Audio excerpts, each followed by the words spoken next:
to understand the roots of the problem, we have to go beyond the last 50 or 100 years or whatever. We need to go back much further in time. So let me give you a brief account of the history of this region. For that, let's go to the map. Finally, I can show the map again. Here we are, map. So this is India. I'm sure you are all familiar with this part of the world. Now let's go westwards. Do you know where Ukraine is? Well, here is Ukraine. This is Russia. If you can see my mouse pointer, this is Russia and this is Ukraine here. So what's the history of this place and why did this conflict occur? So that's what we want to understand. So let's go back in time. Let's go back about 2000 years. So the Ukrainians, Russians, all these people are the Slavic peoples. They belong to the Slavic ethnicity. So the first recorded reference in history of the Slavic people is in the 1st or 2nd century AD. It's the Romans who had recorded some Slavic ethnic group or tribe or something in Eastern Europe. So they have always lived in Eastern Europe, the Slavic peoples, right? And about so present day Russia, present day Ukraine, Belarus, etc., has been traditionally the homeland of the Slavic peoples. The Russians are the largest ethnic group among the Slavs. The Ukrainians are also Slavs, the Serbians, etc., they are all Slavs, Belarus, and so on and so forth. So about 1,000 years before today, in the 9th century or so, the Vikings, they made their way into the Slavic world. There was this leader called, I think his name was Rurik, who came and he took over the leadership of this place, of the Slavic people. So the Slavs were a polytheistic people. Their chief god was Perun, or what we call Parjanya in Sanskrit. He was a rain god, thunder god. You could see him like Indra, for instance. The Vikings also had, the Scandinavians also had very similar culture, so they were able to intermingle nicely. So these guys, under this guy called Rurik, they became the leaders of the Slavs for some time, even though they were Vikings. So the Slavs had Viking leadership, and these Vikings, they called themselves Rus. So it is this Viking term Rus that eventually got attached to the Slavic peoples, and they started calling themselves the Kievan Rus. Their leader was Rurik, and then it was Prince Oleg, and so on and so forth. Their capital was Kiev. Okay, so Kiev was the capital of the Kievan Rus. They were the Rus, not the Ukrainians.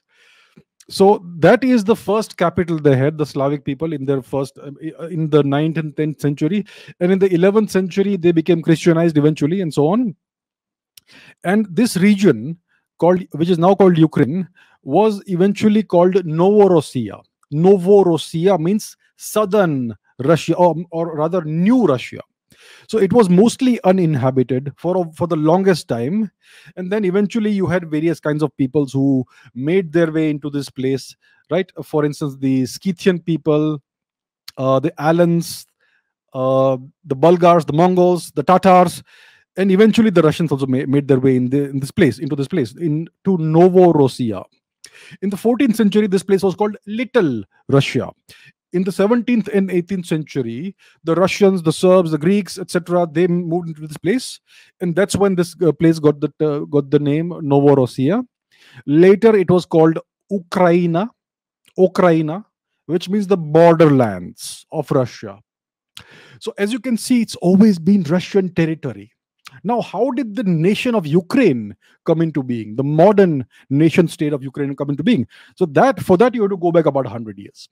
So, after the 1917 revolution in Russia, when the communists, the Bolsheviks, came to power, the region that they controlled, the USSR, was created, and it was divided into various administrative zones, or Soviet Socialist Republics, SSRs.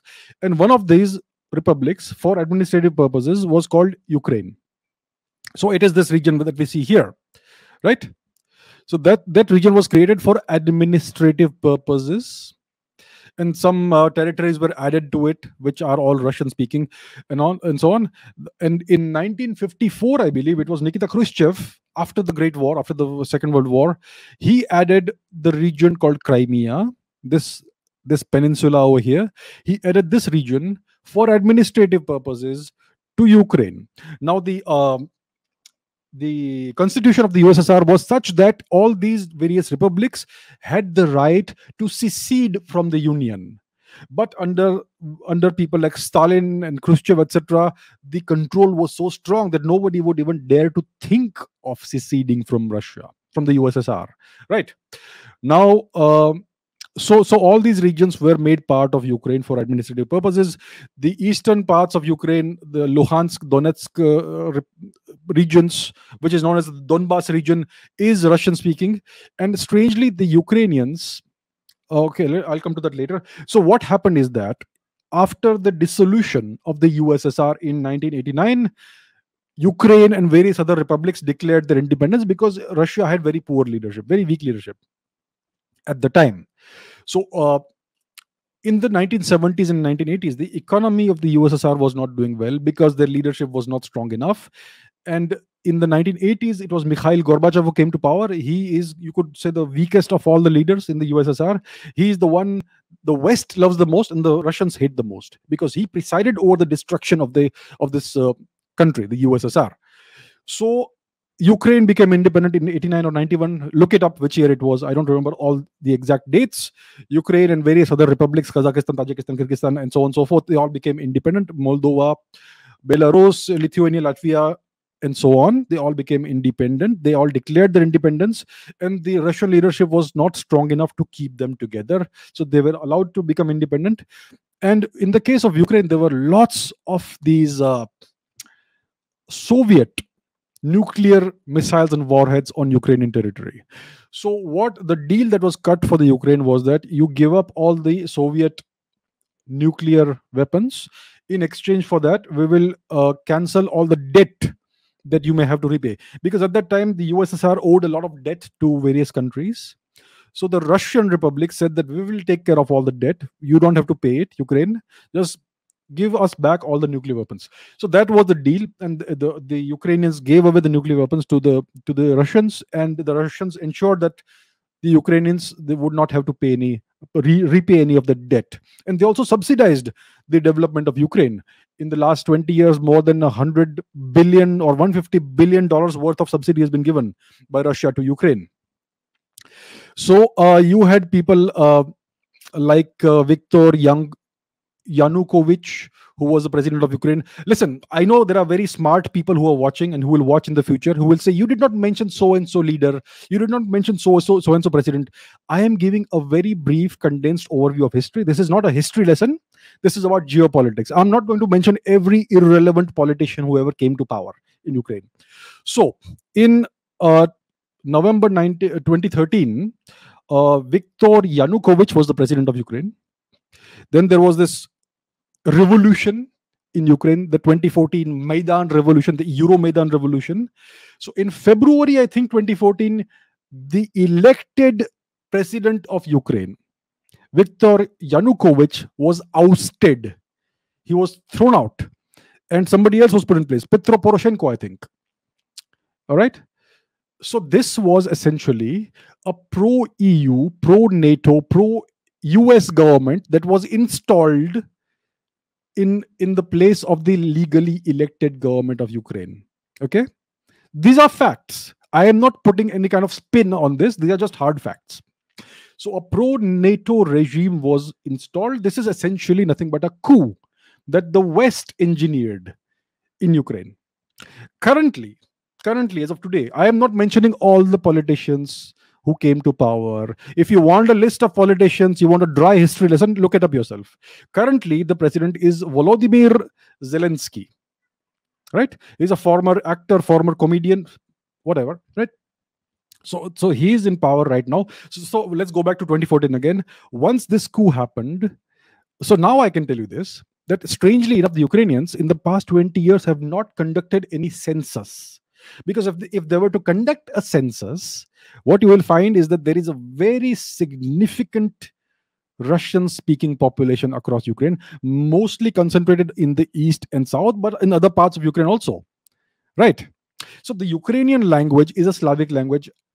You could call it in some sense a dialect of Russian in some sense. I know lots of people will say, no, you are wrong, you're pro-Russian, blah blah blah. You can leave if you think that way. So Ukrainian is it's very similar to Russian. The so essentially it's the same people. It's not a separate ethnicity, separate race, separate culture. It's the same culture, same people, everything is the same. Their ancestors were the same, that sort of thing. So the Ukrainians are not willing to show how many Russian speaking people live there. uh, so in 2014, after this illegal coup that was engineered by the West, a pro-Russian unrest started in Ukraine, starting from I think February 2014. In March 2014, Mr. Putin annexed Crimea. You see this peninsula over here, that is Crimea. It's always been Russian. It was added to Ukraine for administrative purposes by Nikita Khrushchev, and then after Ukraine's independence, it became part of Ukraine, which was Russian territory. So Mr. Putin annexed this in March, I think 2014, and then you had the war in Donbass, in the Luhansk and Donetsk regions, and so on.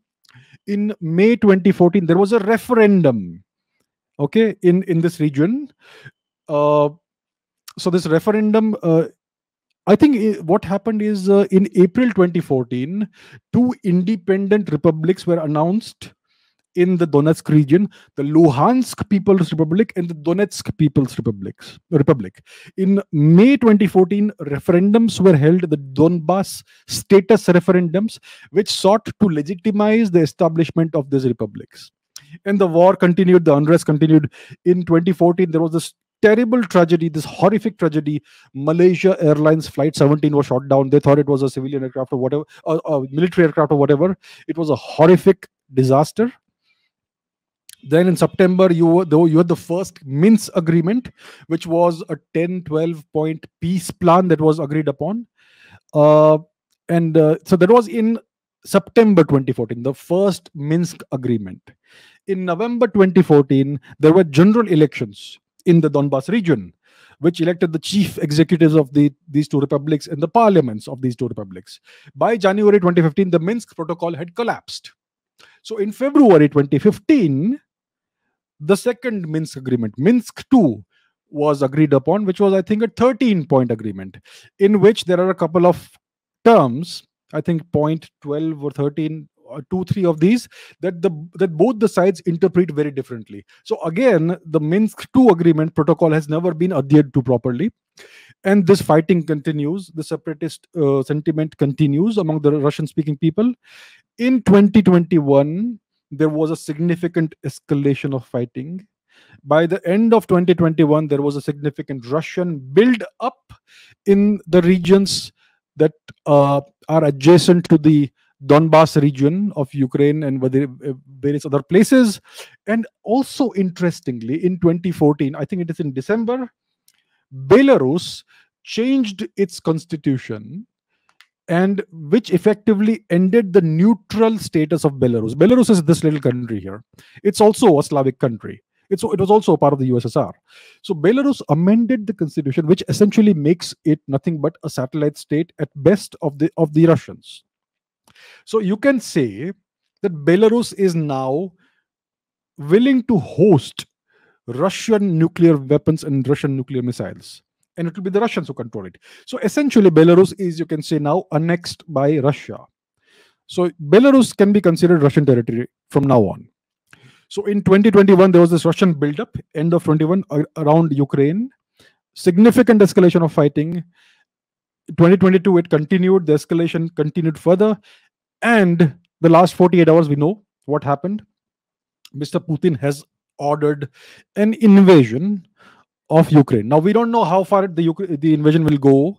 Whether it will be whether Mr. Putin will be content to liberate the Donbass region, the eastern regions of Ukraine, the Russian-speaking, Russian majority regions of Ukraine, or does he want a complete regime change and removal of Mr.